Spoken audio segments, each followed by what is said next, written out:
Chère élite, bienvenue dans ce nouvel épisode d'Héroïnes africaines. Le concept démontre l'impact qu'ont eu les femmes africaines dans la lutte anticoloniale et l'indépendance de leur pays. Celles que l'histoire semble oublier, mais avant et surtout, les femmes africaines dans la diversité de leurs combats. J'ai déniché pour vous une héroïne angolaise nommée Nzinga, également connue comme la reine du Dongo et du Matamba. Née en 1581, elle grandit en tant que princesse du royaume de Dongo, où régna son père, le souverain Kilwandi, et sa mère, la nommée Kangela. Un fait étrange chez la princesse et future reine du royaume est qu'elle soit née avec le cordon ombilical autour du cou, la tradition voulant que les enfants nés ainsi deviennent des adultes fiers. Et une sage-femme aurait prédit qu'elle serait reine un jour. Dès son plus jeune âge, elle démontrait un esprit de conquérante, ce qui l'amenait à assister son père lorsqu'il gouvernait le royaume ou lorsqu'il allait en guerre.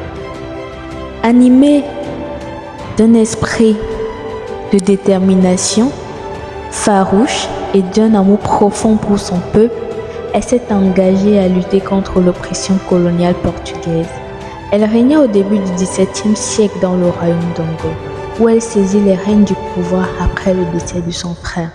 À cette époque, l'invasion portugaise était virulente et Nzinga s'est érigée en guérilla, dominant ainsi tout le pays et devenant une figure incontournable de l'histoire de la colonisation angolaise par les troupes portugaises. Elle a affronté les Portugais et a dirigé son peuple dans une guerre féroce pour repousser l'invasion coloniale. Son combat pour la liberté ne s'est pas limité à la résistance. Elle était dotée d'une grande intelligence tactique et d'un esprit cultivé, s'exprimant très bien dans la langue du colon, ce qui lui permettait d'affiner ses stratégies et de s'adapter aux situations de négociation avec une connaissance parfaite des enjeux. En fine diplomate et stratège qu'elle était, elle envoyait régulièrement les espions à Luanda, capitale de l'Angola, étudier l'entraînement des troupes portugaises afin de préparer son armée au combat. Les enjeux religieux et commerciaux n'avaient aucun secret pour elle et elle s'en servait pour négocier avec les Portugais, nous rapporte une publication de Jeune Afrique.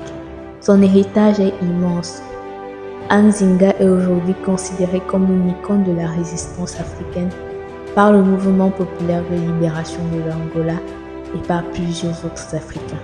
Elle fut érigée en héroïne africaine durant la guerre pour la libération de l'Angola qui s'est tenue entre 1961 et 1974 par les leaders de l'indépendance.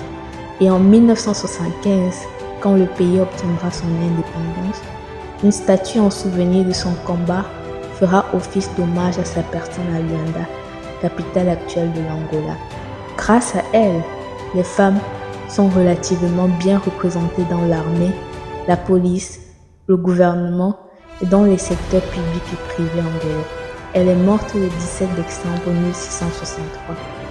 L'histoire d'Nzinga nous rappelle que chaque femme a le potentiel de faire une différence et de créer un changement positif dans le monde.